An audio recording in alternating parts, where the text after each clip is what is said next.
जी, हमने एक्सेल में चंद वेरिएबल का जो भी रिक्वायर्ड वेरिएबल्स हैं उनकी डिस्क्रिप्टिव फाइंड करनी है।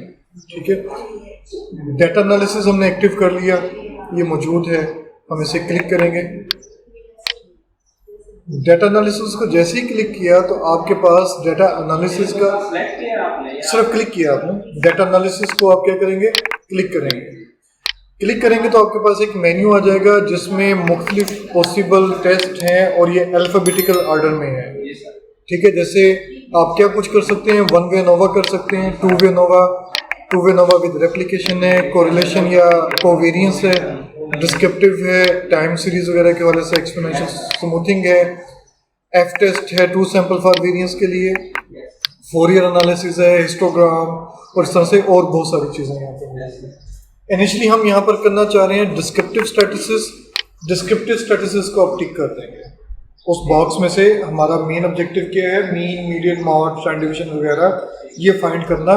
तो डिस्क्रिप्टिव यानी डी वाली सीरीज में हमने डिस्क्रिप्टिव को क्लिक किया और ओके प्रेस कर दिया। ठीक है, जैसे ही आप ओके करेंगे अब आपके पास एक और बॉक्स आ जाएगा। ये डिस्क्रिप्टिव का बॉक्स है जो आपसे कुछ चीजें डिमांड कर रहे हैं। पहला अगर आप देखेंगे इनपुट के नाम से, और दूसरा जहां पे आप उसके रिजल्ट चाहिए यानी आउटपुट। तो हमारे लिए वैसे इंपॉर्टेंट है इनपुट। इनपुट में वो आपसे पूछ रहा है इनपुट रेंज, डाटा आपने कहां पर यूज किया हुआ है, किन वेरिएबल्स की आपने डिस्क्रिप्टिव फाइंड करनी है या किस कॉलम की डिस्क्रिप्टिव फाइंड करनी है। इस वक्त जो है मैं सिर्फ दो कॉलम्स को सिलेक्ट कर लेता हूं। यहाँ पे एक टेक्निकल प्रॉब्लम भी है, वो अभी हम डिस्कस करते हैं। फिलहाल मैं यहाँ पर जो ऑब्जर्वेशन है वहां से स्टार्ट करता हूं, और ये जो पूरा डाटा है आपके पास 293 ऑब्जर्वेशंस, वो मैं यहाँ पर उसकी रेंज डिफाइन कर देता हूँ। वो रेंज क्या है, H3 से लेकर T294 तक की जो कॉलम्स और उनकी ऑब्जर्वेशंस हैं, सेलेक्ट करने के बाद ये खुद ब खुद यहाँ पर आ जाएगा। आप चाहें तो खुद लिख भी सकते हैं अगर आपको रेंज कंफर्म है। आप ये H3 कॉलन T294 ये आप लिख, अच्छा यहाँ पे भी शायद एक प्रॉब्लम भी आ जाएगी, हमने कुछ सेल हाइड किए हुए। फिलहाल मैं इसे ऐसे ही ले लेता हूँ। दूसरा, डाटा हमने कॉलम वाइज एंटर किया हुआ है। हमारे पास जो कैरेक्टरिस्टिक्स वेरिएबल है वो कॉलम वाइज एंट्री है।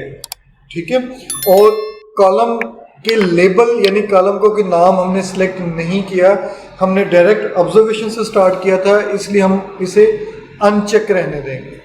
मैं इसे ओके प्रेस कर देता हूँ, यानी सिर्फ मैंने एक ही काम किया यहाँ पर, बाकी सारी चीज़ें डिफ़ॉल्ट में थी। वो काम क्या था, जिन वेरिएबल्स की मुझे डिस्क्रिप्टिव कैलकुलेट करना थी उन वेरिएबल्स को मैंने एरो के ज़रिए से या कीबोर्ड के ज़रिए से सिलेक्ट कर दिया। ओके प्रेस किया। Please choose at least one statistical option. वो कहता है कि एक स्टैटिस्टिकल ऑप्शन चूज करें, यानी आउटकम में मैंने कोई फर्दर ऑप्शन चूज नहीं की। वो कहता है कोई ऑप्शन चूज करें, मैं कहता हूँ मुझे समरी स्टैटिस्टिक्स चाहिए, बाकी नहीं चाहिए। बाकी आप चाहें तो ले सकते हैं कॉन्फिडेंस इंटरवल फॉर मीन, ये भी आप ले सकते हैं, केथ लार्ज या केथ स्मॉल या लार्जेस्ट और स्मॉलेस्ट वैल्यू, वो आप चूज कर सकते हैं। यानी जैसे आप कहते हैं जो पांचवी बड़ी fifth largest value, fifth smallest value क्या है, वो आप यहाँ पर सिलेक्ट कर सकते हैं। यानी अगर फिफ्थ लार्जेस्ट चाहिए तो यहाँ पे आप 5 कर देंगे। ठीक है, फिलहाल हम इसे ओके करते हैं समरी स्टैटिस्टिक्स को लेकर। Input range contains non numeric data. यहाँ पर एक प्रॉब्लम आ गई कि डाटा में नॉन न्यूमेरिक एंट्री मौजूद है। नॉन न्यूमेरिक एंट्री से क्या मुराद है, आपके पास फॉर एग्जांपल कोई ऐसा कॉलम या ऐसी ऑब्जर्वेशन है जिसमें ABC एंटर है। ठीक है, तो अब हम अपने डाटा को देखेंगे ये प्रॉब्लम क्यों आ रही है। मैंने इसे कैंसिल किया। ये सारा कैंसिल करने के बाद H और T के दरमियान जो कॉलम्स थे उन्हें मैंने अनहाइड किया, और देखते हैं कि यहाँ पर इशू क्या आ रहा है। T कॉलम तक बाजार कोई इशू नज़र नहीं आ रहा शुरू की उसमें, और हम नेक्स्ट देखते हैं।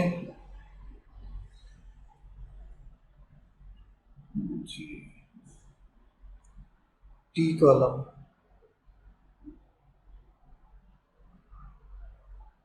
जी डाटा एंट्री में मुझे लगता है कोई टेक्निकल इशू है।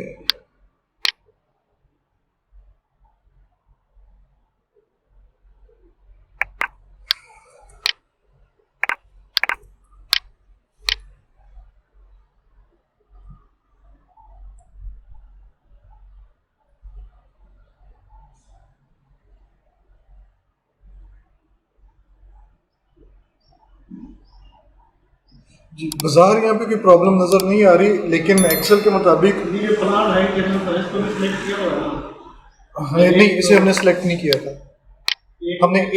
हमने H3 से स्टार्ट किया था, 87 से स्टार्ट किया था। अच्छा, अपनी आसानी के लिए मैं ये सेकंड रो डिलीट कर देता हूँ और हम फर्स्ट रो ले लेते हैं। ठीक है, दोबारा जाते हैं data descriptive, data analysis descriptive, okay, और मैं सिर्फ H कॉलम ही ले लेता हूँ, बाकी हम छोड़ देते हैं। अभी हम बाकी नहीं लेते। मैंने H को सिलेक्ट किया। अब मैंने इसमें जो है पहला जो सेल है यानी प्लांट हाइट, ये भी ली हुई है। जब आप प्लांट हाइट लेंगे तो यहाँ पे आप लाजमी लिखेंगे लेबल्स इन फर्स्ट रो। ठीक है, समरी हमने ऑलरेडी सेलेक्ट की हुई है, ओके प्रेस किया। अब डाटा में कोई चूंकि प्रॉब्लम नहीं थी तो आपके पास स्टैटिस्टिकल रिजल्ट्स आ गए। मैं इन रिजल्ट्स को थोड़ा सा बड़ा कर देता हूँ और हम देखते हैं मीन कैलकुलेट है। अब इस मीन से क्या मुराद होगी कि आपने जितने भी प्लांट स्टडी किए थे, आपने टोटल 293 प्लांट स्टडी किए थे।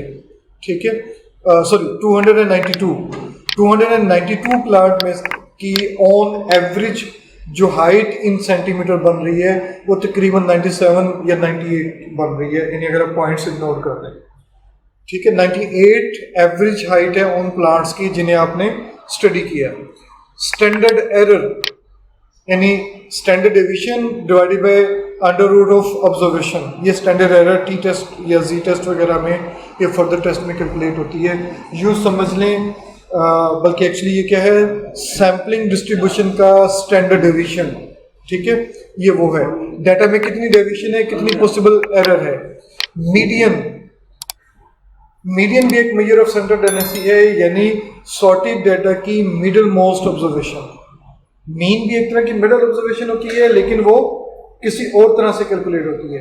मीडियन भी एक central value, measure of central tendency है, मेजर ऑफ एवरेज है, लेकिन ये और तरह से कैलकुलेट होती है। मॉड से मुराद है मोस्ट रिपीटेड वैल्यू, यानी डाटा में कौन सी हाइट जो है प्लांट की सबसे ज्यादा रिपीट हो रही है। ठीक है, इस तरह से स्टैंडर्ड डेविएशन है, तमाम वेरिएबल, तमाम प्लांट्स की हाइट में अपने मीन से कितना डिस्टेंस है, स्क्वायर डिस्टेंस है। अगर वेरिएंस है, अगर स्टैंडर्ड डेविएशन है तो वो एक्चुअल यूनिट में कितना डिस्टेंस है।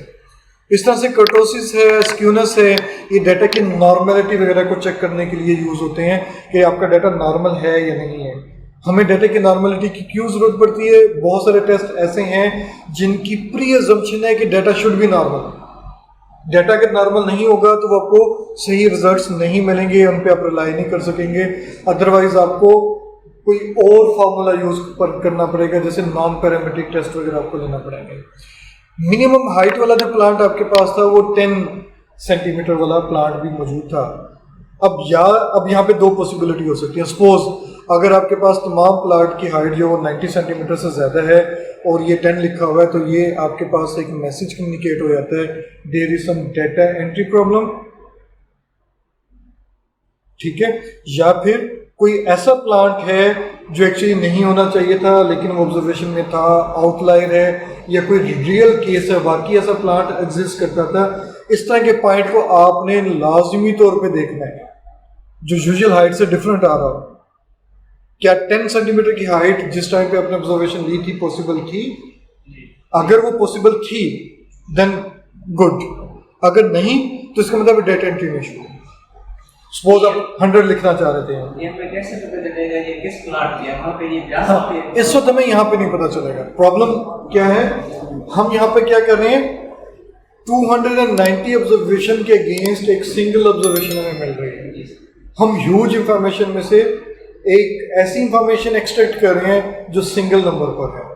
इस वक्त हमें यहाँ पे नहीं पता चल सकता। हाँ, डिफरेंट सॉफ्टवेयर हैं जो आपको हेल्प आउट करते हैं। SPSS जैसे है वो आपको हेल्प करेगा कि ये जो 10 ऑब्जर्वेशन है ये कहाँ पर है, किस रो में एंटर्ड है।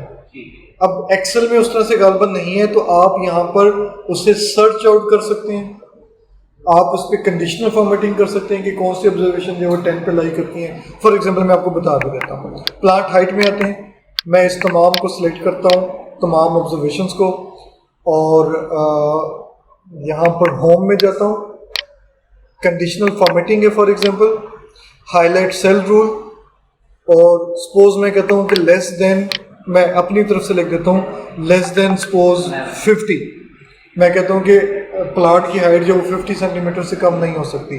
अगर किसी की 50 से कम है तो उसे लाइट रेड कर दे, फिल विद डार्क रेड कर दे। ये ऑप्शन मैंने फॉर एग्जांपल चूज की, बाय डिफॉल्ट ऑप्शन ओके किया। अब आप क्या करेंगे, ये देखें कुछ हाइट्स आपके पास डिफरेंट कलर में आ रही होंगी।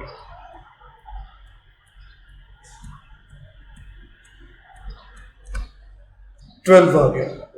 आप इसे देखेंगे कि ये किस प्लाट की हाइट है, इसमें क्या प्रॉब्लम है, क्या यही थी 120 लिखना था, 102 लिखना था, वो आप अपनी एक्चुअल उससे ट्राई करेंगे। इसी तरह से बाकी चीज़ें आपको मिल जाएंगी।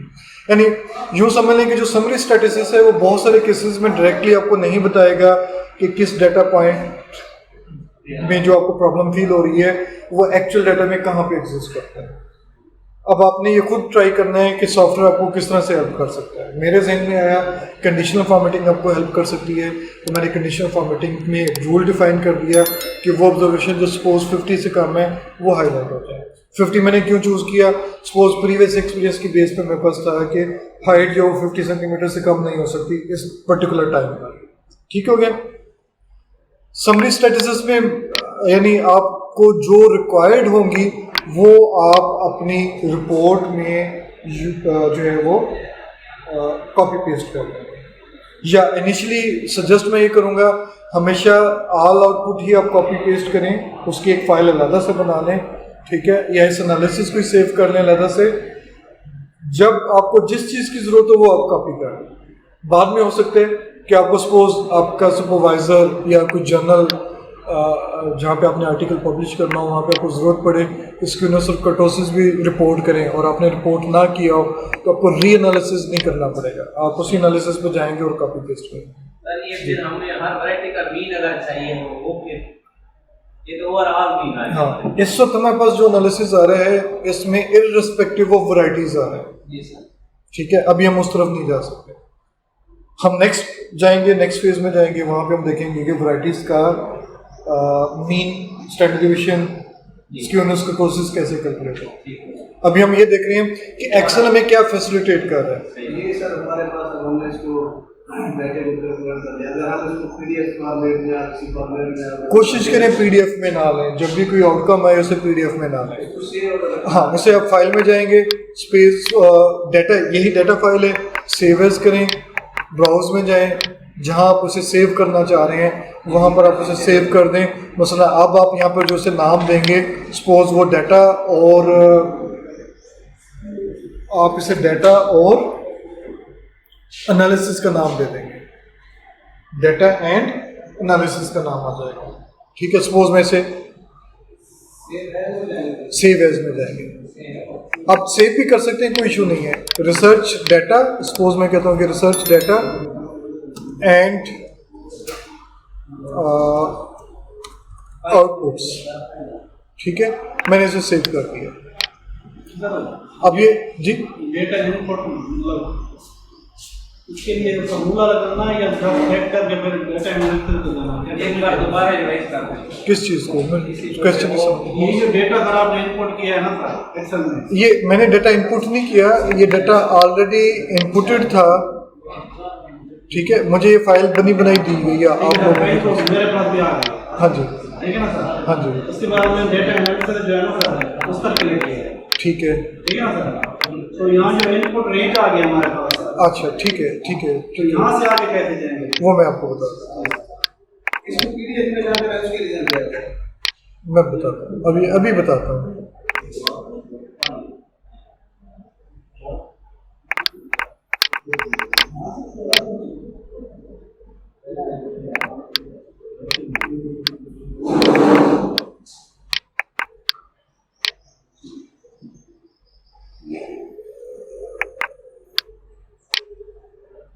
ठीक है, ये डाटा आपके पास था, ठीक है, आप डाटा में गए, डाटा एनालिसिस में गए, डिस्क्रिप्टिव को क्लिक किया, ओके किया, यहाँ पर आपके पास फिलहाल ऐसे होगी इंफॉर्मेशन, ठीक है।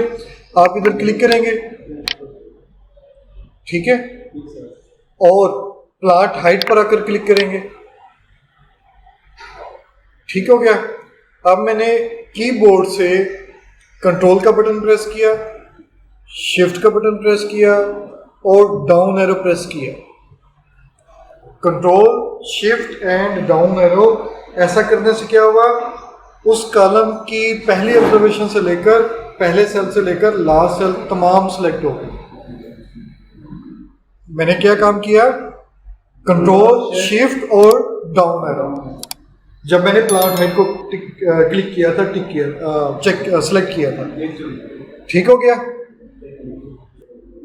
अगर हमारे पास 3 एप्लीकेशन हो तो फिर हम उनको अरेंज कैसे करेंगे? हर एप्लीकेशन 3 एप्लीकेशन मतलब हमारे पास 3 है, R1 R2 R3 वो भी हम उस तरफ जाते हैं, अभी ये बिल्कुल बेसिक्स एनालिसिस है, ठीक है, वो उस तरफ जाएंगे, और एप्लीकेशन की तरफ भी जाएंगे हम, फैक्टर्स ये भी साफ सिलेक्ट हो जाता है ना। मैंने इसलिए तो कहा कि आपने क्या करना है, सेकंड रो डिलीट कर देनी है। याद रखें, पहली रो में आपके पास वेरिएबल का नाम होगा, सेकंड रो में आपका जो डेटा पॉइंट है वो स्टार्ट हो जाएगा। सेकंड रो में फर्दर वेरिएबल नेम आप यूज नहीं करेंगे। एक्सेल में अगर आप डेटा एंट्री कर रहे हैं तो आपकी फर्स्ट रो हमेशा वेरिएबल नेम होगा, सेकंड रो में डायरेक्ट आपका डेटा स्टार्ट हो जाएगा।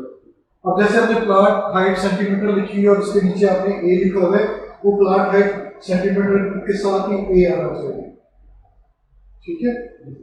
तो आप वो फर्स्ट सेकंड रो डिलीट कर दें, उसके बाद करें।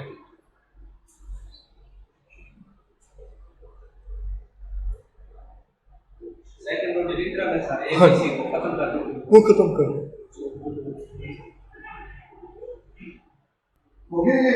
इधर आओ। अब ओके ओके करेंगे तो आपके पास एक शीट जनरेट हो जाएगी नई, क्योंकि हमने नई शीट पे सेव नहीं किया, हमने एग्जिस्टिंग पे किया, ठीक है। लॉगिंग भी नहीं हो सकता, ये भी नहीं हो सकता, Y5 ये कितनी वैरायटीज हैं आपके पास ये वाली?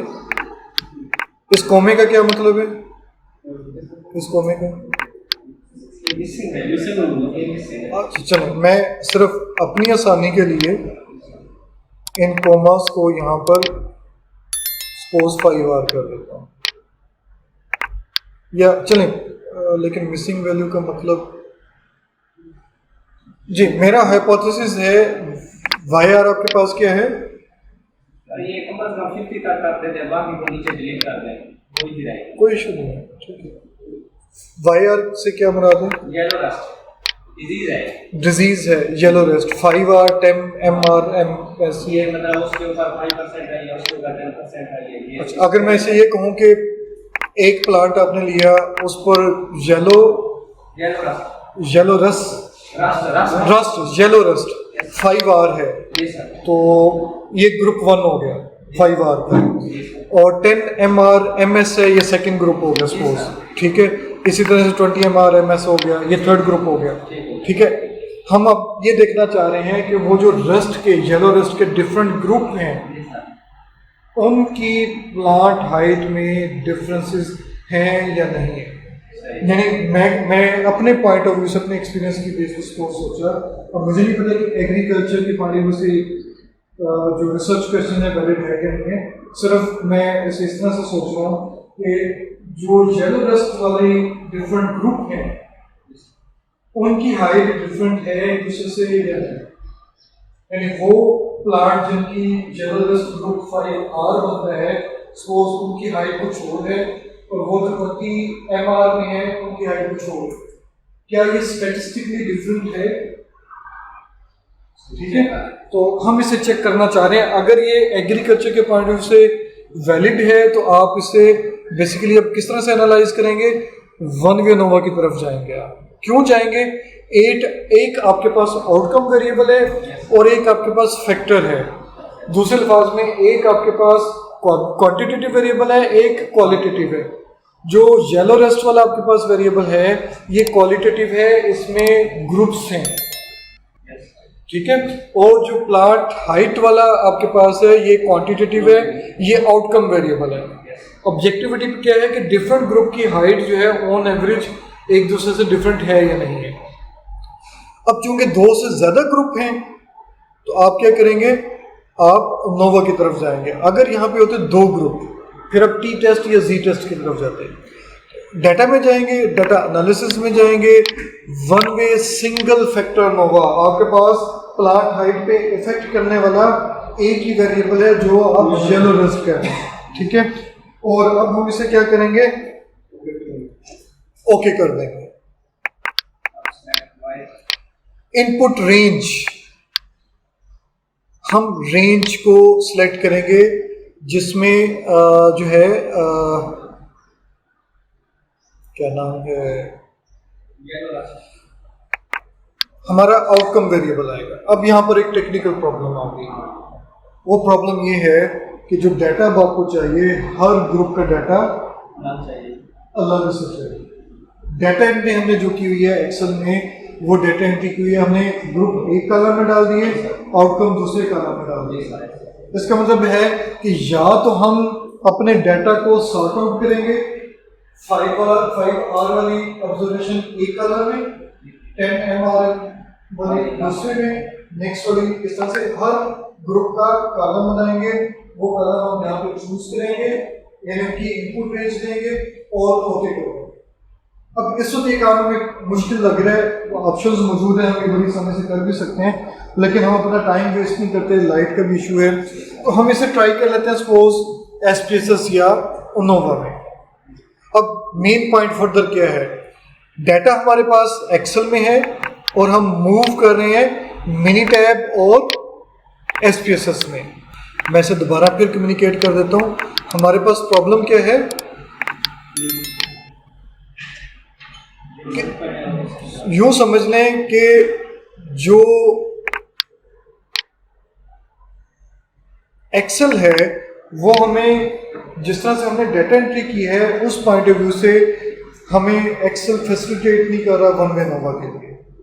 अब हम चाहें तो उसे कर सकते थे, हम अपना टाइम सेव करना चाह रहे हैं, हम अब अपनी आसानी के लिए मिनी टैब और एसपीएसएस की तरफ मूव कर रहे हैं ताकि हमें जो है आइडिया हो जाए कि मिनी टैब में अगर ये एनालिसिस करना तो कैसे होगा और एसपीएसएस में करना तो कैसे होगा। अच्छा, अब मिनी टैब हमारे पास ओपन हो गई है, आपके पास भी तकरीबन मिलता जुलता एनवायरनमेंट होगा। जिनके पास 17 है उनके पास थोड़ा सा डिफरेंट होगा, लेकिन मेन चीज सेम होगी। ये जो आपके पास C1 C2 या 1 2 3 वाला फॉर्म नजर आ रहा है, ये डाटा एंट्री है। इससे ऊपर वाली जो एरिया है यहाँ पे आपके पास आउटकम आएगी। इस वक्त मेरे पास नेविगेशन बार भी आ रहा है। आप जो जिनके पास 17 है उनके पास ये शायद यहाँ पे कमांड या कोई और चीज होगी, अदरवाइज सभी में 2 चीजें आ रही हैं, ठीक है। बाकी तकरीबन एक ही जैसी है। अगर किसी की शेप, डायग्राम या आइकन में फर्क है तो उससे भी आपने वरी नहीं करना। मेन पॉइंट क्या है कि आपने डाटा एंटर करना है और उसे स्टैट के मेन्यू में जाके एनालाइज कर लेना है। डाटा ऑलरेडी एंटर हुआ है, हम उसे एक्सेल से कॉपी करने की कोशिश करेंगे और मेरे पास जैसे एक्सेल भी ओपन हो गया, लेकिन हम फिलहाल अभी इसके मुताबिक करते हैं। YR येलो रस्ट, ये सारी ऑब्जर्वेशन मैंने कॉपी की। अब मैंने जब कॉपी किया तो YR वाला जो सेल था, यानी पहला सेल, वो भी मैंने कॉपी किया। तो जब आप इसे पेस्ट करेंगे तो आप ये जो ऊपर ब्लैंक सेल नजर आ रहा है C1 के बिल्कुल नीचे, यहां पर क्लिक करके आप पेस्ट करेंगे, ठीक है। अब ये क्या बन जाएगा, वेरिएबल नेम, क्योंकि इस रो में वेरिएबल के नेम आ रहे हैं जो मैंने अभी सिलेक्ट किए हैं। अगर आपने वेरिएबल नेम सिलेक्ट नहीं किया, डायरेक्ट ऑब्जर्वेशन से लिया है, फिर आप 1 के सामने जो लिखा हुआ है वहां पर आकर आप पेस्ट करते हैं। अब हम आते हैं सेकंड पे, यानी प्लांट हाइट पर।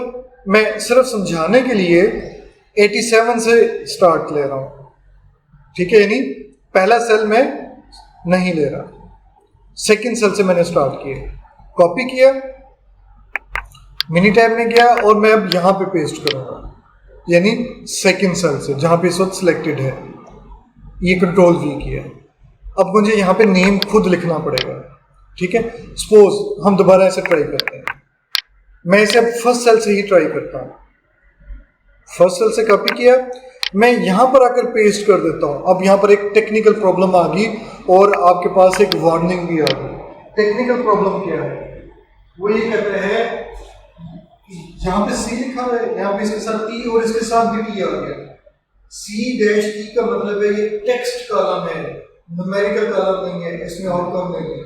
जबकि हमारा न्यूमेरिकल कॉलम था, उसने वार्निंग मैसेज भी दे दिया, if your data include column names place them in the row above row 1 move paste up. वो अब आपको ऑप्शन दे रहा है कि शायद आपने गलती से वेरिएबल नेम फर्स्ट रो में लिख दिया है। अगर वाकई ही ऐसा कुछ हुआ है तो आप मूव कर देंगे, ये खुद ब खुद ऊपर चला जाएगा। अगर सपोज आपके पास ये वार्निंग नहीं आती तो आप उसे कैंसिल कर इसे डिलीट कर देंगे और दोबारा जब आप पेस्ट करेंगे तो इस फर्स्ट सेल से स्टार्ट करेंगे। तो चूंकि मेरे पास ये ऑप्शन आ रही है इस वर्जन में, तो मैं इसे मूव कर दूंगा और ये देखिए खुद ब खुद एडजस्ट हो गया। टी भी खत्म हो गया। टी का मतलब है कि ये अब टी के बगैर का मतलब अब ये न्यूमेरिकल लेटर है। और एक और चीज़ नोट कीजिएगा कि यहाँ पर जो नंबर की अलाइनमेंट है ये सेल के राइट साइड पर है और यहाँ पर जो टेक्स्ट की अलाइनमेंट है वो लेफ्ट साइड पर है। तो आप यहाँ से भी थोड़ा सा आइडिया दे सकते हैं कि आपके पास न्यूमेरिकल डाटा है या टेक्स्ट डाटा है।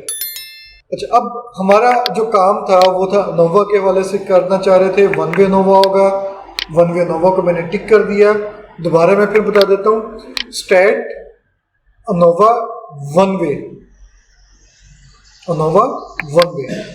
अब सबसे पहले आपने ये जो ड्रॉप डाउन मेन्यू है इसे आपने केयरफुली रीड करना है। ये आपको दोनों ऑप्शन डालकर दे रहे हैं। Response data are in one column for all factor levels, यानी जो आपका आउटकम वेरिएबल था वो एक ही कॉलम में और जो फैक्टर वेरिएबल था वो भी एक ही कॉलम में, ठीक है। दूसरा ऑप्शन है response data are in separate column for each factor level. जो आपके पास येलो रस्ट का फैक्टर था उसमें जितने भी लेवल या ग्रुप थे वो उनके मुताबिक आपके पास जो आउटकम वेरिएबल है वो डिफरेंट कॉलम है, यानी एक से ज्यादा कॉलम में आपके पास डेटा है। अब चूंकि डाटा एंट्री इस वक्त हमारे पास किस तरह से है कि एक ही कॉलम में सारा डाटा है, तो हम पहले जो डिफॉल्ट ऑप्शन है इसे ही रहने देंगे। अगर हमारा डाटा ऐसा ना होता, यानी जिस तरह से इस वक्त हमने एंट्री की है, देन हम सेकंड ऑप्शन लेते हैं कि हमारा हर वैरायटी का या हर ग्रुप का डाटा या फैक्टर के हर लेवल का डाटा डिफरेंट कॉलम में, फिर हम सेकंड ऑप्शन लेते हैं। आप रिस्पॉन्स का ये जो वाइट बॉक्स है इसे टिक करेंगे तो आपके पास C2 हाईलाइट हो जाएगा, यानी रिस्पॉन्स में ये आपको इंडिकेट कर रहा है। हालांकि आपने दो वेरिएबल यूज़ किए हुए हैं, आपके पास येलो रस्ट भी है, वो नहीं आ रहा है यहाँ पर। क्यों नहीं आ रहा? वो टेक्स्ट वेरिएबल है। रिस्पॉन्स वेरिएबल या आउटकम वेरिएबल का न्यूमेरिकल होना ज़रूरी है। आप इसे डबल टिक करेंगे तो यहाँ पर उसका नाम आ जाएगा। आप चाहें तो यहाँ पर खुद भी लिख सकते हैं, चाहे तो आप सिर्फ C1 वगैरह भी लिख दें तब भी इनफ होगा। जैसे मैं C2 लिख दूं तब भी ठीक है। और जब मैंने फैक्टर को टिक किया तो आपके पास C1 भी आ गया और C1 हमारा फैक्टर वेरिएबल था, मैंने इसे टिक कर दिया। यहाँ पर इसका नाम आ रहा है, आप चाहें तो यहाँ पे C1 भी लिख सकते थे, ठीक है। टाइम सेव करने के लिए लाइट शायद 12:30 चली जाए तो मैं इसी को बहुत सारी ऑप्शन भी साथ साथ ले लेता हूँ। ऑप्शंस में आप कॉन्फिडेंस लेवल क्या चाह रहे हैं और टोटल ये डिफ़ॉल्ट ही रहना है, हमें कोई फ़र्क नहीं पड़ता। कंपैरिजन में हम चाह रहे हैं कि जो येलो रस्ट के जो डिफरेंट ग्रुप हैं उनका आपस में कंपैरिजन भी हो। हमने ये ऑप्शन भी चूज़ कर ली अगर रिजल्ट सिग्निफिकेंट है। मैं टेस्ट के नाम से ये जो ऑप्शन है ये भी टिक कर देता हूँ, ठीक है। मैंने टुकी टेस्ट लिया है, ओके कर दिया।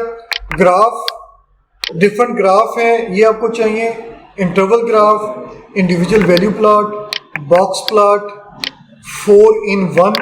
आप ये चारों अलग भी ले सकते थे कोई ख़ास, ये चारों के चारों भी ले सकते थे। ये तीनों ग्राफ मैंने ले लिए और 4-in-1 भी कर दिया। बजाय इसके चारों अलग मैं ये लेता इंडिविजुअल प्लॉट्स, मैंने 4-in-1 कर दिया। रिजल्ट्स, अगर मैं रिजल्ट्स मुझे यानी रिजल्ट्स किस किस्म के चाहिए, एक्सपेंडेड टेबल चाहिए या सिंपल टेबल, मुझे एक्सपेंडिड टेबल चाहिए, ज़्यादा डिटेल के साथ चाहिए और उनमें ये सारी इंफॉर्मेशन चाहिए जो टिकी हुई है। ओके कर दिया। स्टोरेज, आप किन किन चीज़ों को एज ए वेरिएबल स्टोर करना चाह रहे हैं, यानी मॉडल फिटिंग होगी, उस मॉडल फिटिंग की जो फिटेड वैल्यूज़ हैं, एस्टिमेटेड वैल्यू हैं, आप वो एज ए वेरिएबल सेव करना चाह रहे हैं। इस तरह से मॉडल के जो रेजिडुअल्स या एरर वैल्यूज़ हैं वो आप सेव करना चाह रहे हैं। फिलहाल हमें उससे कंसर्न नहीं है, लेकिन सिर्फ समझाने के लिए मैं इन्हें भी टिक कर देता हूँ, ठीक है। डिफरेंट ऑप्शन जो हमें कहीं पे भी किसी भी वक्त चाहिए हो सकती थी, वो सारी ऑप्शंस मैंने चूज़ की और ओके प्रेस कर दिया। जैसे ही आप ओके प्रेस करेंगे एनालिसिस परफॉर्म होगा, प्रोसेसिंग होगी और दो चीज़ें आपके पास कम अज़ कम मकर होंगी। एक यहाँ पर वो पॉइंट, वो डाटा एंट्री जो हमने नहीं की थी वो भी आ गई अब, क्योंकि हमने स्टोरेज ऑप्शन ली हुई थी कि फिट और रेजिडुअल जो है वो डाटा शीट में स्टोर करनी है, और दूसरा आपके पास आउटकम आ जाएगी। अब ये आउटकम बड़ी डिटेल्ड आउटकम है, बहुत सारी चीज़ें हैं, शायद हम सारी उस तरह से डिस्कस ना कर सकें, तो देखते हैं। One way ANOVA plant height in centimetre versus वाईआर जेलो रेस्ट, ये हमारा बेसिक एनालिसिस था। Can not draw the interval plot for Tukey procedure, interval plot for comparison are eligible with more than 45 intervals, यानी उसने एक आपको नोट दे दिया कि इंटरवल प्लॉट जो है वो फिलहाल प्लॉट नहीं हो सकते और उसकी रीज़न भी उसने आपको बता दी।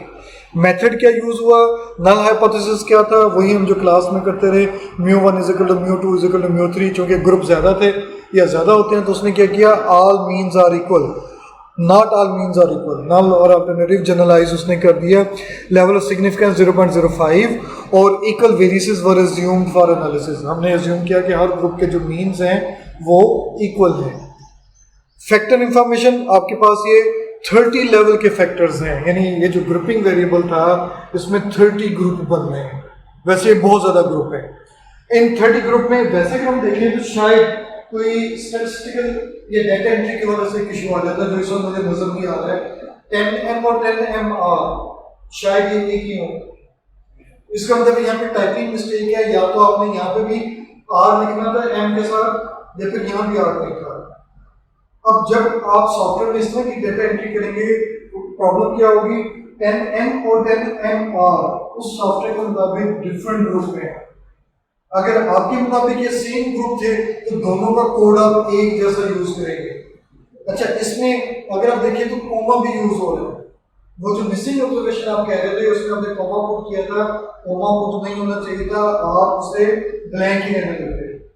कोमा पुट करने का मतलब क्या हुआ कि अब वो ये ग्रुप बन गया, ठीक है। इसी तरह से ये 10MS आ रहा है, 10R है, इस तरह से 50R 50S, अगर ये सपोज एक जैसी कोडिंग थी मुख्तलिफ चीजों की तो आपने एक ही कोड असाइन करना था। अगर वाकई ये डिफरेंट है तो 30 ग्रुप बहुत ज्यादा, 30 ग्रुप का कंपैरिजन करना नुकसानदेह हो सकता है। हम देखते हैं कि शायद हमें कोई ऐसा आइडिया रिजल्ट से मिल जाए, वो भी मैं डिस्कस करता हूँ, वो कर लेंगे, कोई मसला नहीं है। ये आपके पास एनालिसिस ऑफ वेरिएंस आ गया, ये वही जो हमने क्लास में प्रोड्यूस किया था, इसमें बस चंद एक चीजें जो है ना एक्स्ट्रा या चंद एक नाम थोड़े से डिफरेंट हो, जैसे सोर्स वेरिएशन, ठीक है, वाईआर से बनाते हैं ग्रुप की वजह से आपके पास जो चेंज आ जाती है, और वाईआर आपके पास 30 ग्रुप है, 30 ट्रीटमेंट है, 30-1 जैसे पहले करते थे, टोटल ऑब्जर्वेशन में से -1, बायस सब्ट्रैक्शन, सम स्क्वायर, ये मीन स्क्वायर, ये उनकी परसेंटेज कंट्रीब्यूशन आ रही है वैसे, और ये एफ वैल्यू है और ये पी वैल्यू है। पी वैल्यू की वजह से हमने डिस्कस किया था कि अगर ये वैल्यू 0.05 से कम होगी तो हम कहेंगे H0 रिजेक्टेड है, और अगर पी वैल्यू ये H1 एक्सेप्ट होगा। अब ये 0.05 से बड़ी वैल्यू है, इसका मतलब है H0 एक्सेप्ट होगा। H0 एक्सेप्ट होने का मतलब है जितने भी ग्रुप 30 ग्रुप थे ऑन एवरेज उनमें उनकी जो प्लांट हाइट है उनमें डिफरेंस है, ठीक है। अच्छा, अब नेक्स्ट देखते हैं कि क्या आउटकम्स हैं। समरी स्टैटिस्टिक्स है, मॉडल फिट है, इसमें मॉडल में चूंकि नॉन सिग्निफिकेंट रिजल्ट भी हैं और कुछ स्टैटिस्टिकल इश्यूज भी हैं, तो ये रिजल्ट हमें कोई प्रॉपर रिजल्ट नहीं मिल रहे। और अगर आप यहाँ पे नोट करें तो अब हमें क्या कुछ पता चल रहा है, 10M में सिर्फ 2 ऑब्जर्वेशन है, ठीक है। 10MS में 1 ऑब्जर्वेशन है, 10MRMS में 46 ऑब्जर्वेशन है, 10MRMS में 64। तो अब एक बड़ा सिंपल सा हो गया, वो ग्रुप जिनकी सिंगल ऑब्जर्वेशन है उन्हें तो हम कंपेयर कर ही नहीं सकते। इसका मतलब ये है कि यहाँ पे डाटा एंट्री इशू है, या फिर जो है आपके पास क्या नाम है, अगर आपने ग्रुप की सिंगल ऑब्जर्वेशन नहीं है तो उस पर आप ये देख लें, जैसे स्टैटिस्टिक्स कैलकुलेट नहीं कर सकते, स्टार है, जिसकी भी सिंगल ऑब्जर्वेशन हो उसका स्टार आ जाएगा, स्टैटिस्टिक्स कैलकुलेट नहीं होगा। अब या तो डाटा एंट्री प्रॉब्लम है या फिर कोई और इशू। अब वो कोई और इशू क्या हो सकता है कि आपने ग्रुप इतने ज्यादा बना दिए कि उनमें सिंगल ऑब्जर्वेशन लाई गई। अब यहाँ पे आपको एक और मैसेज होता है, अगर आपने बंदे एनालिसिस हवा एनालिसिस वेरिएंस करना है, बंदे हवा करना है, तो हर ग्रुप में आपके पास 1 से ज्यादा ऑब्जर्वेशन होगी। अगर 1 से ज्यादा ऑब्जर्वेशन नहीं होगी तो प्रॉब्लम आएगा, नंबर 1। नंबर 2, ऐसा नहीं होना चाहिए कि एक ऑब्जर्वेशन, एक ग्रुप में 2 या 4 ऑब्जर्वेशन है और एक में 100+ या 50+ है। कुछ ना कुछ उसमें मिलती जुलती करीब ऑब्जर्वेशन होनी चाहिए, कम से कम अगर एक में 60 है तो दूसरे में 15-20 होनी चाहिए, 1/3 ऑब्जर्वेशन की भी होनी चाहिए। तो अब चूंकि अब हमें ये कोई प्रॉपर रिजल्ट नहीं मिले तो हम जो है कुछ और इस पे अब ट्राई कर देखते हैं, यानी वन वे नोवा हम किसी और डाटा के साथ भी रिविजिट करेंगे। आपके पास वैरायटी कहाँ पर है जो आपके कौन सी, ये चलो मैं इन्हें कॉपी करता हूँ वैरायटीज को और यहीं पे इसे हम पेस्ट करते हैं फिर।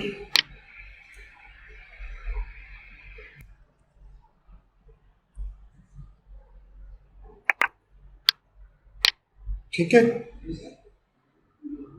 हम स्टैट्स में जाते हैं, basic statistics, descriptive statistics, plant height, और यहां पर हम बाय वेरिएबल में टैग कर रहे हैं। अब इनका क्वेश्चन ये था कि मुझे डिफरेंट वैरायटी की हाइट जो है एवरेज है तो डेविएशन अलग अलग चाहिए। हमने क्या किया, जिसकी कैलकुलेशन करना थी उसे वेरिएबल में, यहाँ पे 1 से ज्यादा वेरिएबल भी आ सकते हैं, और जिस वेरिएबल के लिहाज से लेना है उसे मैंने यहाँ पर पुट कर दिया, यानी फैक्टर वेरिएबल यहाँ पर ले लिया। और नीचे स्टैटिस्टिक्स का बॉक्स है, स्टैटिस्टिक्स में हमें क्या कुछ चाहिए, मीन चाहिए, स्टैंडर्ड एरर ऑफ मार्जिन चाहिए, स्टैंडर्ड डेविएशन चाहिए, हमें suppose total number of observation चाहिए, कोफिशिएंट ऑफ वेरिएशन चाहिए, सपोज स्क्यूनेस चाहिए, कर्टोसिस चाहिए, मॉड चाहिए, जो जो कुछ चाहिए था आपको वो अपने सारी ऑप्शंस टिक कर दें। और ग्राफ में सपोज मुझे चाहिए था बॉक्स प्लॉट, ग्राफ में बाकी भी आप ले सकते हैं, मैंने सिर्फ एक ही ग्राफ ले लिया टाइम सेव करने के लिए और मैंने ओके कर दिया जी। अब स्टिल यहाँ पे फिर वही प्रॉब्लम आ रही है आपके पास, आपने जो टैगिंग की है ये तो हर एक की, हर प्लांट की टैगिंग की रहता है, तो ये वैरायटी इतनी वैरायटी नहीं हो सकती इसका मतलब आपके पास, ठीक है। तो लेकिन अगर आप वैसे भी समझे तो अगर 301 एक वैरायटी थी, उसमें जितनी भी प्लांट्स थे उन तमाम प्लांट्स के आपके पास number of observation, mean, standard error of mean, standard deviation, coefficient of variation, minimum maximum, ये सब कुछ आपके पास है, ठीक है। अच्छा, मैं कोई और वेरिएबल देखें ऐसा जिससे हम एक्सेल में जो आपके पास कोई प्रॉपर ग्रुपिंग हो, वरना हम कुछ और भी ट्राई कर सकते हैं। मेरे ख्याल डेट वेरिएबल में रेपिटेशन आ रही है, डेट वाला कर लेते हैं हम, ठीक है। डेट वाला चूंकि पहली डेट और फॉर्मेट में है, नंबर और फॉर्मेट में है, तो मैंने पहली को कॉपी नहीं किया, ठीक है। मैं सेकंड ऑब्जर्वेशन से स्टार्ट कर रहा हूँ और फर्स्ट वन में मैंने 7 पुट कर दिया। अब मैं डेट के लिहाज से डिस्क्रिप्टिव लेने जा रहा हूँ, डिस्क्रिप्टिव जो C6 वेरिएबल था इसके लिहाज से देखें, अब आपको थोड़ा क्लियर हो जाएगा। प्लांट हाइट 7, यानी वो प्लांट्स जिनको आपने 7 डेट पर यानी किसी मंथ की खास डेट पर आपने ऑब्जर्व किया, वो टोटल 3 थे। उन 3 की एवरेज हाइट, उनकी स्टैंडर्ड एरर ऑफ मीन, उनकी standard deviation, coefficient of variation, minimum और उनका क्वार्टाइल 1 ये आपके पास आ गया। ठीक है, इसी तरह से जिनकी आपने 8 डेट पर आपने मेजरमेंट्स की 4 प्लांट हैं, जिनकी आपने 14 डेट पे मेजर की वो 37 है, जिनकी आपने 13 पे की वो 94 है। इस तरह से डिफरेंट डेट्स पर आपके पास डेटा आ गया। ठीक है, और अगर आप थोड़ा नीचे आए मजीद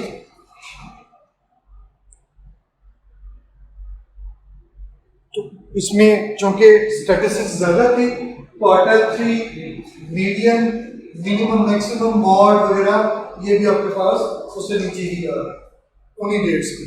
ठीक है, या दूसरे अल्फाज में वैरायटी वाइज आपके पास आ गया। और ये हर डेट का अलहदा से आपके पास ग्राफ का हो गया, बॉक्स प्लॉट। डे 1 में आपने जितने भी स्टडी किए उनका box plot with reference to their plant height in centimetre. और इस तरह से ये जो स्टार्स लगे हुए हैं ये आउटलायर ऑब्जर्वेशंस है। और देखिए हमने डाटा में ऑब्जर्व किया था कि कोई ऐसा प्लांट है जिसकी हाइट जो है वो बिलो 20 है, 10 या 12 के करीब है, वो आपने 10 तारीख को प्लांट में किया। इस तरह की इंफॉर्मेशन आपको यहाँ पे मिल जाएगी। ये मिनिमम हाइट है जो कि नहीं होनी चाहिए थी, मैक्सिमम हाइट है इस पर्टिकुलर डेट में। अब वो जो वैरायटी या डेट की बात कर रहे थे उसके आपके पास बॉक्स प्लॉट भी अवेलेबल है या आपके पास डिफरेंट डिस्क्रिप्टिव स्टैटिस्टिक्स भी अवेलेबल है। ये डायरेक्टली हमें एक्सेल से नहीं मिल रहा था, ये आपको मिनी टैब या एस्प्रेसो से मिल जाएगा। ठीक हो गया। एक दो ऑप्शन जो है ना आपको ऐसे ग्राफ में जो है ऑप्शन चेंज करके आपको बता देता हूँ, रिजल्ट सही होंगे डेफिनेटली। देखिए ये हिस्टोग्राम हमने लिया, जब ऑब्जर्वेशन कम थी हिस्टोग्राम भी आपके पास कुछ इस तरह की बन रही है। या जब आपके पास रीडिंग कम है लेकिन उसकी स्केलिंग ज़्यादा है तो बॉक्स प्लॉट स्क्वीज हो जाएगा, प्रेस सा हो जाएगा आपके पास। ये आपके पास कुछ खास ऑब्जर्वेशन है जो जिनमें नंबर ऑफ ऑब्जर्वेशन भी ज़्यादा है और जिनमें हाइट भी आपके पास डिफरेंट लेवल की आ रही है। जिनमें आपको हिस्टोग्राम नजर नहीं आ रही उसमें हाइट का इशू भी है, उनमें नंबर ऑफ ऑब्जर्वेशन का इशू भी है। इसी तरह से हमने कुछ और ग्राफ भी यहाँ पे हमारे पास आ गए हैं। ये कर्व के साथ, हिस्टोग्राम वही है लेकिन कर्व के साथ आ रहा है। ये भी आपके पास एक तरह की इंडिविजुअल डॉट प्लॉट टाइप है, यानी जितनी भी ऑब्जर्वेशन है उनके डॉट्स आपको शो हो रहे हैं, उनके पॉसिबल रेंज एक्चुअल ऑब्जर्वेशन के साथ शो हो रही है। और ये भी हम देख चुके थे। ठीक है, तो 1-2 मिनट नहीं टाइम, अच्छा वो घड़ी आ गया, मैं उधर देख रहा हूँ 12:30, तो भी तो टाइम है हमारे पास 15-16 मिनट। यहाँ तक तो कंफ्यूजन हो या कोई क्वेश्चन हो आपके जहन में? ये मतलब डेज वाला दूसरा कैसे इसको सिलेक्ट किया था स्टैट से? हाँ मैं रिपीट कर देता हूँ। जैसा ये इतनी दफा हम मतलब उस पर स्टेट लगा रहे हैं, हर दफा डेटा उसके नीचे आ रहा है। ये हम अलग फाइल बात है, एक दफा पहले काम किया, दूसरी दफा किया, तीसरी दफा डेटा किया। ये फाइल नेविगेशन लगा कर देखें जब आप जो काम कर रहे होंगे आपके पास सारी आउटकम जो है वो यहाँ से आप स्क्रॉल करेंगे सारी की सारी इकट्ठी अवेलेबल होंगी। मेरे पास इस वक्त ये अलग-अलग कैटेगराइज होकर आ रहा है ना, मैं जिस एनालिसिस को क्लिक करूंगा वो एनालिसिस डिस्प्ले हो जाएगा। आपके पास सारा का सारा ये इकट्ठा है। हाँ ये इकट्ठा है, ठीक है। तो उसका बेस्ट वे यही होता है कि आप इन चीज़ों को अलग-अलग बेशक सेव कर लें, अदरवाइज सेशन का कंसेप्ट आता है, आप सेशंस बना लें तब भी ये हो सकता है। एनी हाउ, अच्छा क्वेश्चन अरोज हुआ है कि दोबारा कर दें और बताएं कि डाटा कैसे कॉपी हुआ। अब यहाँ पे डाटा एंट्री में एक छोटा सा इशू था, 8/4/2017 लिखा हुआ था, बाकी जस्ट नंबर दिए हुए थे। हाँ ये अंडरस्टैंडिंग हमारी ऑलरेडी है कि इस 7 का मतलब था 7/4/2017, ये ठीक है। 9 का मतलब था 9/4/2014। अब या तो आप सारा डाटा इसी तरह से कर दें या फिर इसे स्किप कर दें और बाकी आप कॉपी कर दें। मैंने पहली ऑब्जर्वेशन को स्किप किया है, पहली ऑब्जर्वेशन को छोड़ दिया, क्योंकि बाकी डेटा पॉइंट इस तरह से नहीं थे।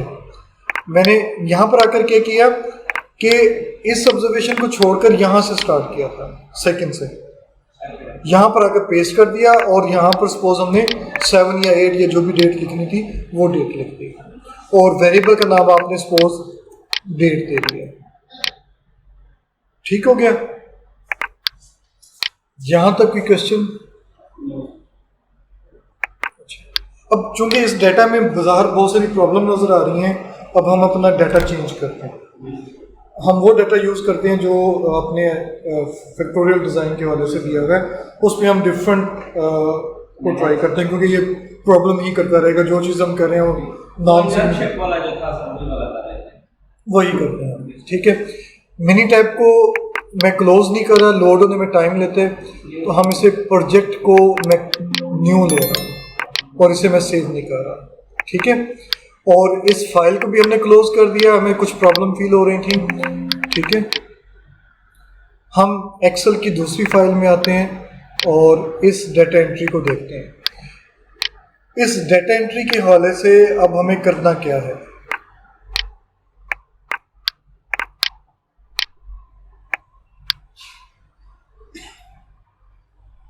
जी, इसे कहाँ पे एक्सेल में ट्राई करें? पहले से हम इसे एक्सेल में कर लेते हैं। मैं एक और एक्सेल फाइल ओपन करता हूँ। ठीक है, ये ब्लैंक मेरे पास आ गई। मेरे पास आउटकम वेरिएबल कौन सा है एंड इसका नाम क्या है? आउटकम वेरिएबल का आउटपुट जो आप नोट कर रहे हैं, जो नंबर्स हैं,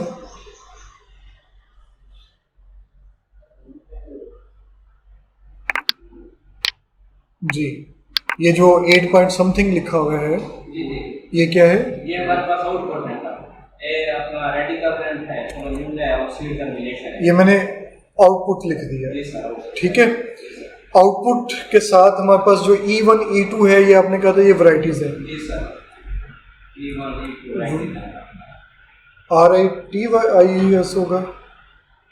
ठीक है, जी सर, और वैरायटीज में नेक्स्ट क्या है हमारे पास? वैरायटीज, उसके बाद है सैलरी लेवल है हमारे पास, SALINITY। जी सर, ठीक है, और फिर हमारे पास क्या है? रेप्लिकेशन, एप्लीकेशन, तो उसे हमने सपोज R कर दिया। जी सर, ठीक है, रेप्लिकेशन में आपने ये जो C T1 T2 लिया हुआ है, ये क्या है? ये लेवल है सर, पहला कंट्रोल है, दूसरा ये मतलब ये 0 है सैलरी फर्स्ट मिनट, दूसरे में 0.5 है, उसके बाद T1 T2 ये ट्रीटमेंट है, ट्रीटमेंट कह रहे हैं ना, या क्या कह रहे हैं? C1 C ये लेवल है सर सैलरी के, सैलरी के ट्रीटमेंट है, ट्रीटमेंट है, और ये आपके पास रेप्लिकेशन है। जी सर, ऐसे ही ना, जी सर, एक एक्सपेरिमेंट को आपने बार बार रिपीट किया है, ऐसे ही। बिल्कुल है सर। 8.5 मैंने लिखा। 8.5 में हम यही नोमेनक्लेचर यूज करते हैं जो आपने टेबल में पुट किया हुआ है। इसका जो वैरायटी है वो E1 है। ठीक है, इसकी जो सैलिनिटी है, सैलिनिटी टाइप कहेंगे RAD। नहीं सर, हाँ, ये C1 है, C कह सकते हैं सर। नहीं RAD क्या है? R में ये अब कैरेक्टर है जो रियल रहते हैं, आउटपुट है ये हमारे। RAD 8.5 आउटपुट नहीं होगी, पैरामीटर हो गया सही है, पैरामीटर हो गया ना, या कैरेक्टर, ये पैरामीटर हो गया। ठीक है, ये RAD पैरामीटर हो गया। जी सर, ठीक है, ट्रीटमेंट C होगी, ट्रीटमेंट C, रेप्लिकेशन 1 होगा। ठीक है, सारी इंफॉर्मेशन आ गई हमारी। फिर 4.6 की तरफ मूव कर लेते हैं। ठीक है, 4.6 भी E1 है और ये PLU है और C में है और R1 है। अच्छा, अब चूंकि इसमें टाइम ज़्यादा लगेगा, मैं एक और काम करता हूँ। मैंने इस पूरी रो को कॉपी किया। ठीक है, जो भी, चूंकि मैं कुछ एंट्री कर चुका हूँ, तो यहाँ पर आया, राइट क्लिक किया जहाँ से मुझे पेस्ट करना है, और ये ट्रांसपोज वाली ऑप्शन मैंने ले ली। ठीक है, तो ये पहली जो रो थी कंट्रोल वाली डिफरेंट वैरायटी के लिए और डिफरेंट पैरामीटर के लिए, वो हमने ले ली। ठीक है, और ये सारी की सारी, यानी ये वाली E1 थी, ये E2 थी, और ये भी E2 और ये भी E2, फिर E3 E3 E3, फिर E4 E4 एंड E4। इससे नेक्स्ट जो है सीट, और ये इसी तरतीब से रिपीट हो रहे हैं, नहीं हाँ जी इसी तरतीब से रिपीट हो रहे हैं। तो मैं ये तीनों को कॉपी कर कर एंड टाइम तक पेस्ट कर देता हूँ।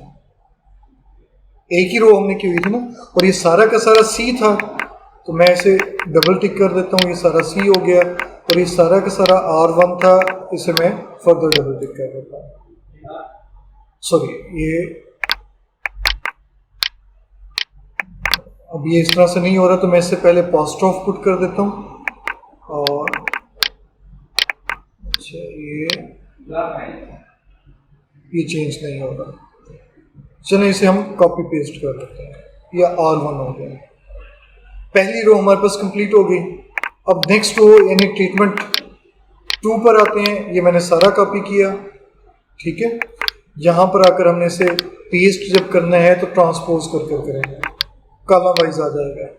अच्छा, अब ये जो वैरायटीज़ हैं ये उसी तरतीब से आ रही हैं, सीड भी उसी तरतीब से आ रहा है, तो ये मैं दोनों को यहाँ पे कॉपी पेस्ट कर देता हूँ, और ये T1 बन गया, और सब में ये T1 है, तो मैंने इसे भी कॉपी कर दिया, और ये सारा का सारा और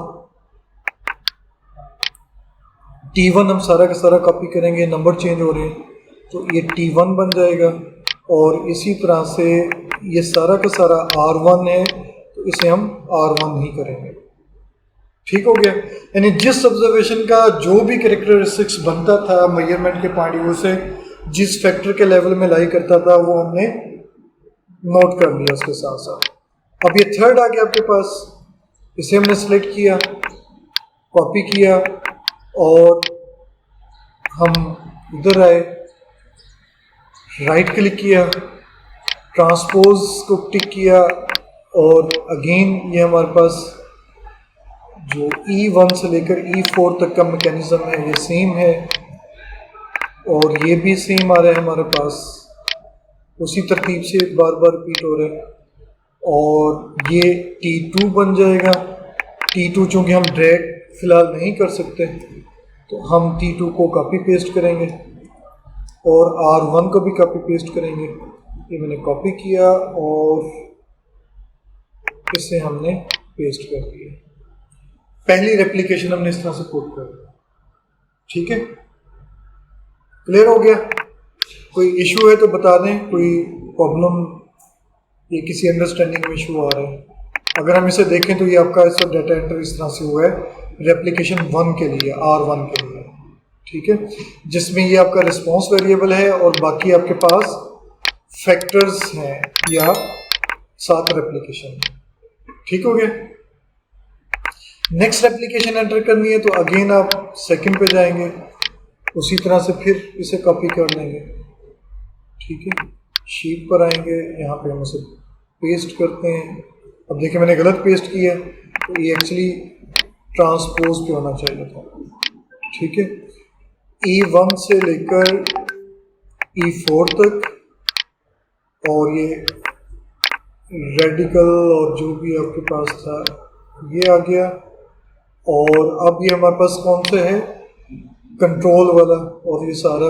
तो चूंकि इस तमाम सेटअप ने दोबारा रिपीट होना है, तो मैं इस सब को कॉपी कर लेता हूँ, ये बल्कि यहाँ तक कॉपी कर लेता हूँ और यहाँ पेस्ट कर देता हूँ। यहाँ पे आपके पास क्या आना है, R2 आना है। इस तमाम के लिए आपके पास ये यहाँ तक R2 होगा, ठीक है। और अगर हम यहाँ से लें तो ये भी हम कॉपी कर लेते हैं, देखते हैं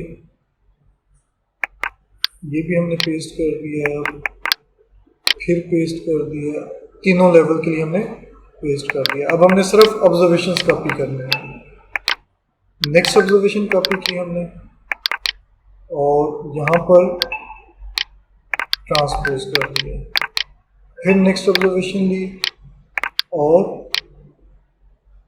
यहाँ हमने ट्रांसपोज कर दिया। सेकेंड रेप्लिकेशन भी होगी, अब इसने थर्ड रेप्लिकेशन बनना है, ठीक है। तो थर्ड रेप्लिकेशन में ये 3 कॉलम सेम रहेंगे। हम सेकेंड रेप्लिकेशन से स्टार्ट करते हैं, यहाँ से लेकर और लास्ट तक, क्योंकि नंबर ऑफ ऑब्जर्वेशन सेम है हमारे पास। और इसे हम रेप्लिकेशन 3 कर देते हैं और हमने इसे कॉपी किया, इसे पेस्ट किया। थर्ड रेप्लिकेशन होगी, डाटा पर आ जाते हैं। चलिए डाटा प्रिपेयर कर लेते हैं, तो बाकी जो है हम इसके बाद ट्राई करेंगे।